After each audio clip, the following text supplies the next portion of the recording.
another episode of A Drummer's Guide 2. So, this week I want to tackle a subject that a lot of people are talking about at the moment. As of the time of this filming, we're currently in the middle of this COVID-19 epidemic, and a lot of people have had gigs cancelled, tours cancelled, myself included. So consequently, a lot of people are turning to the online space, whether that be teaching or what I'm going to talk about today, which is remote recording, which is like, I love it so much, I can't even tell you, and I just want everyone to be a part of this space because it changed my life. So let me just give you a bit of background. I actually, the reason that I started emilydrums.com, which is my remote recording business, was because it was 2015 and I had just had basically a year's worth of work cancelled. And I just thought, oh my goodness, no one's going to call me for the rest of the year. So let me sit down and let me work out what I really love about playing and, you know, where I want to be, how I want to spend my life, essentially. I know that that sounds really dramatic, but if you know anything about me, you know that I'm a little bit dramatic sometimes. So anyway, I sat down and I decided that I really loved playing with lots of different people. I loved playing songs. I've always loved playing songs. And I also thought it might be quite nice to be at home. So the thing that I came up with was remote recording. And the concept of emilydrums.com was born.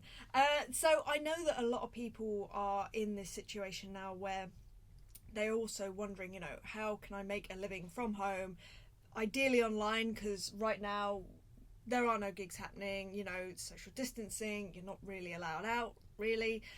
So remote recording, I think, is such a wonderful idea. Now, I'm not going to talk specifically for drummers, so if you are a guitarist, bass player, keys player, vocalist, whatever you are, this will be applicable to you, so don't feel like I'm just going to be talking about drums. There will be a few things just for drummers. It is called A Drummer's Guide 2 after all. So I just want to run through with you basically the top 4 things that you need to get started, to get recording for other musicians, for artists, and get out there. So the first most important thing, and not most important, they're all really important, but the first thing is an interface. So what is an interface? An interface is something that you are going to plug your microphones into, if you have microphones, depending on your instrument, and then that's going to plug into your computer. Sorry, I'm pointing over there because my computer is over there right now.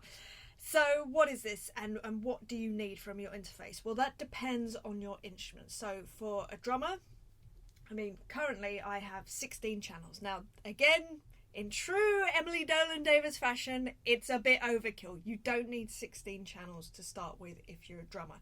What I'd say is get hold of an 8-channel interface that you can also expand later on. So that can be expanded by ADAT, which is the most logical thing to expand by. It can give you an extra 8 channels or 16 channels down the line, but don't worry about that right now. What we want to worry about is those 8 channels, and to get started, you know, just a simple, you don't even need to use all 8 channels. It can literally be a kick drum, a snare drum, a couple of toms if you've got a couple of toms, or even maybe 3 toms if you have 2 rack toms, which I have not had in years, and a couple of overheads. That's 7 inputs, which is perfect. That's great. That's if you're a drummer. If you play bass, you can just do a direct in. So you need 1 channel, literally 1 channel. As long as it has a TRS input, then you're sorted. If you're a vocalist, 1 channel. If you're a keys player, you might not actually need an interface. You could probably just do this with MIDI. I know MIDI is a bit of a dirty word in the drum community sometimes, but hey, it works. Equally, if you have an electronic kit, you probably won't need an interface, at least to start with, unless you're recording anything acoustically, even if it's like percussion or whatever. If you've got a shaker lying around and you want to be recording percussion, you need 1 input and 1 microphone. But if you're doing MIDI, you can generally just plug straight into your laptop. What I'd also say in terms of interfaces is, in terms of connectivity to your laptop, so you plug your microphones into your interface and then your interface into your laptop, which will then see the signal.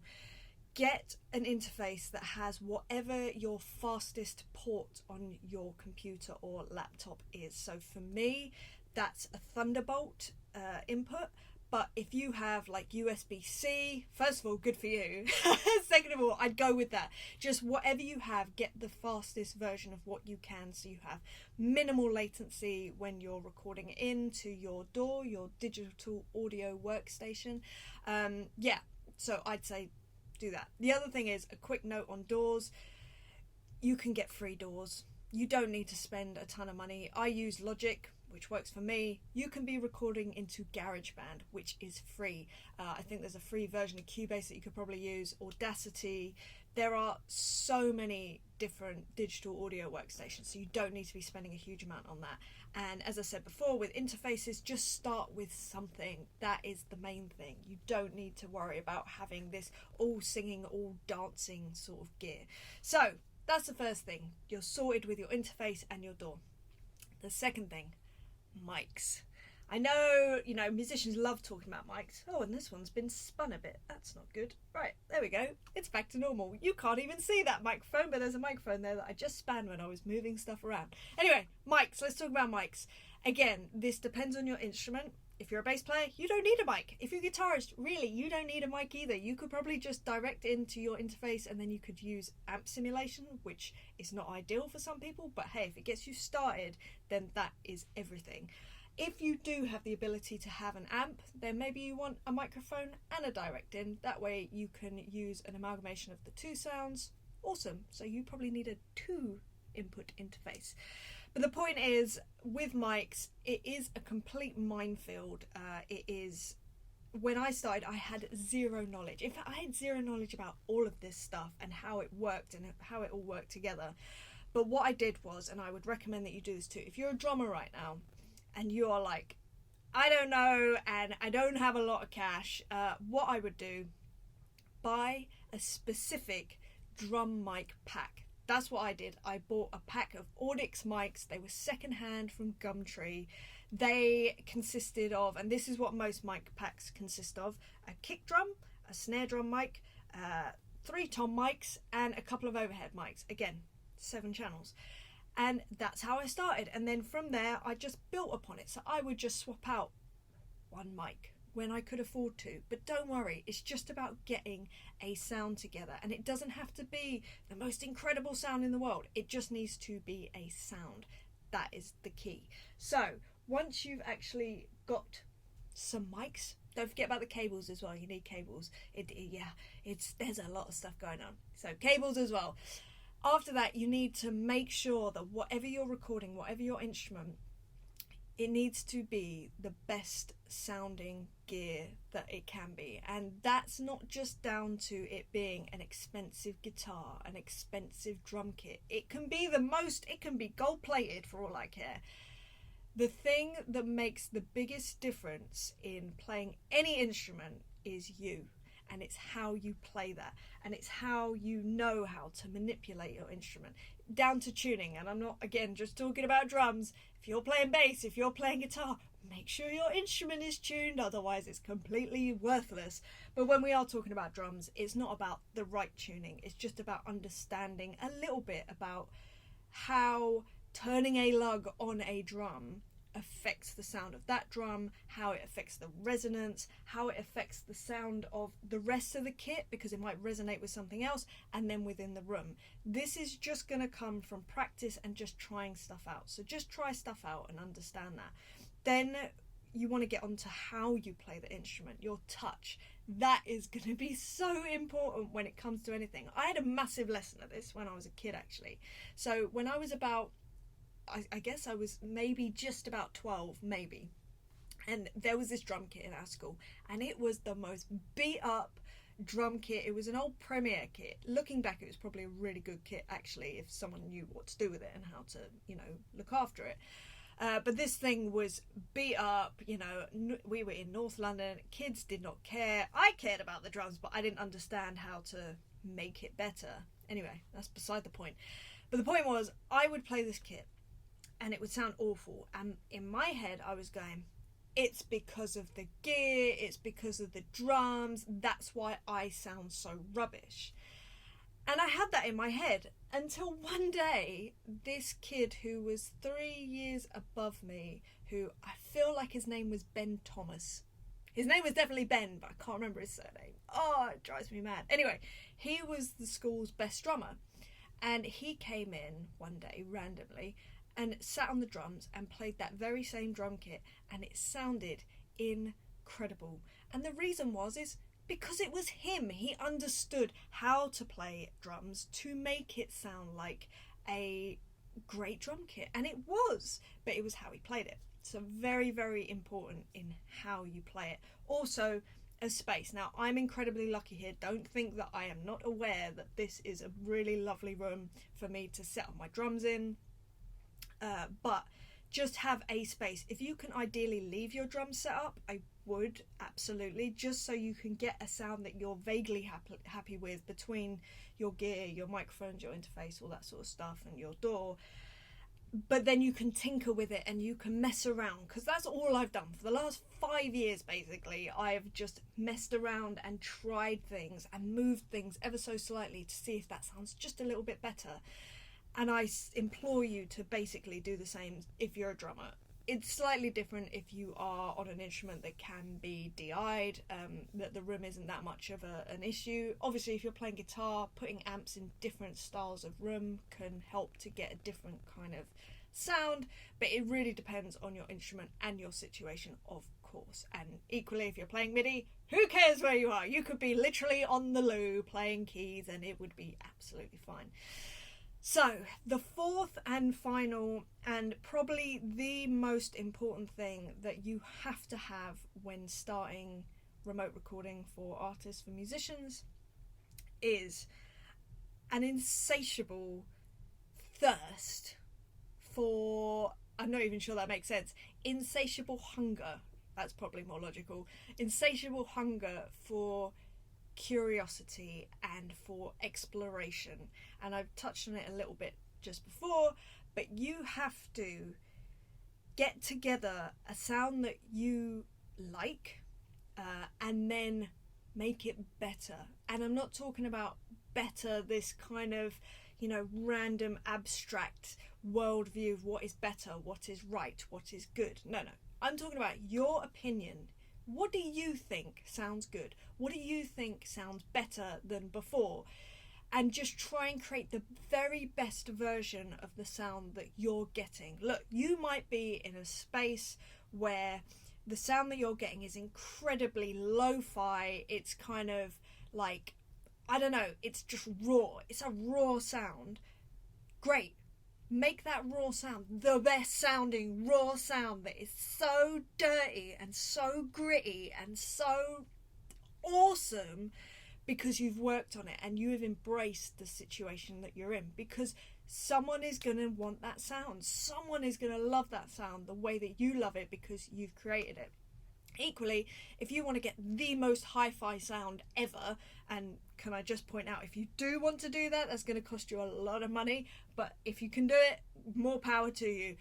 If you want that kind of sound, hone it so that every channel or every sound is so delectable and delicious and frequencies are just singing where they should be.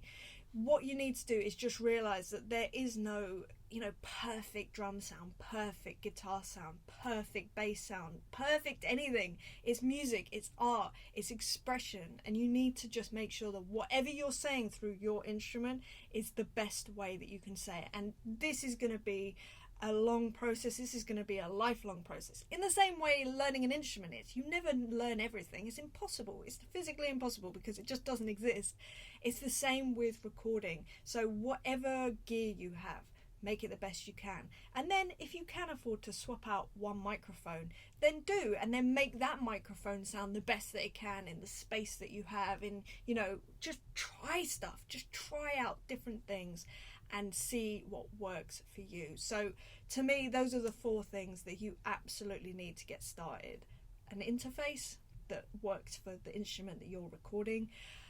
Mics, however many you need. I apologize, drummers, it's just the way of life. We have the most expensive gear, the biggest amount of gear, and then, let's add some more gear and mics. Oh, sorry about that. Then an understanding of your space and your gear itself, how to manipulate it, how to make it sound as good as it can be. And the most important thing is just a curiosity and a willingness to experiment, a willingness and an acceptance to make things sound awful and then go from there. It might sound terrible. Oh my God, when I first started, this kit, well, it wasn't this kit, the kit that I had in before here, well, it just sounded awful. And it was not the space, and it was not the microphones, and it certainly was not the drums. It was me.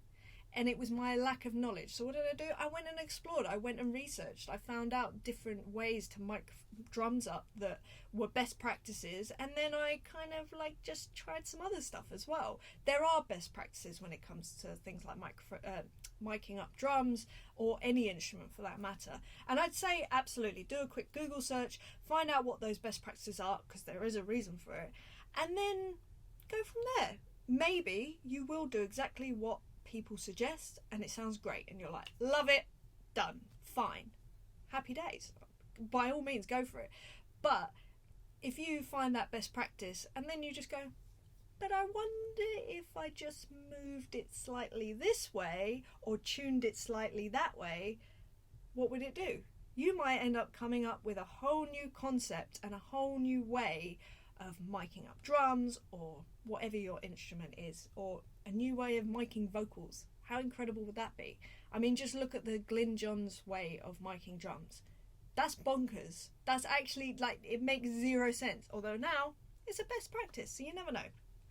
Anyway, I hope this has helped you in getting started in doing your remote recording. And I think I should point out that is the key. It's the getting started bit. It's the scariest bit. But once you're started and you start exploring, it's actually really fun.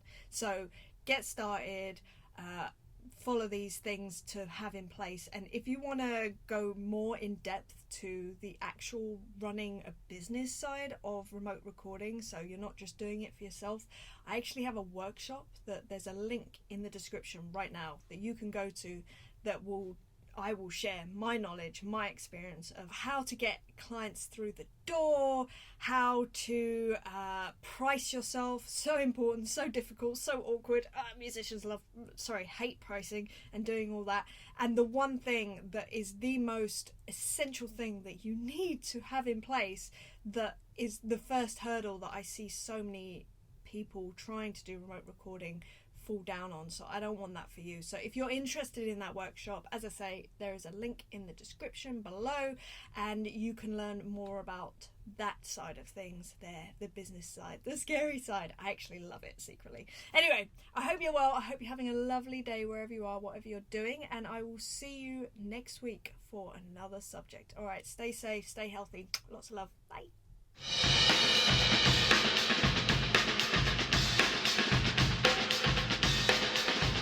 The drum is gone.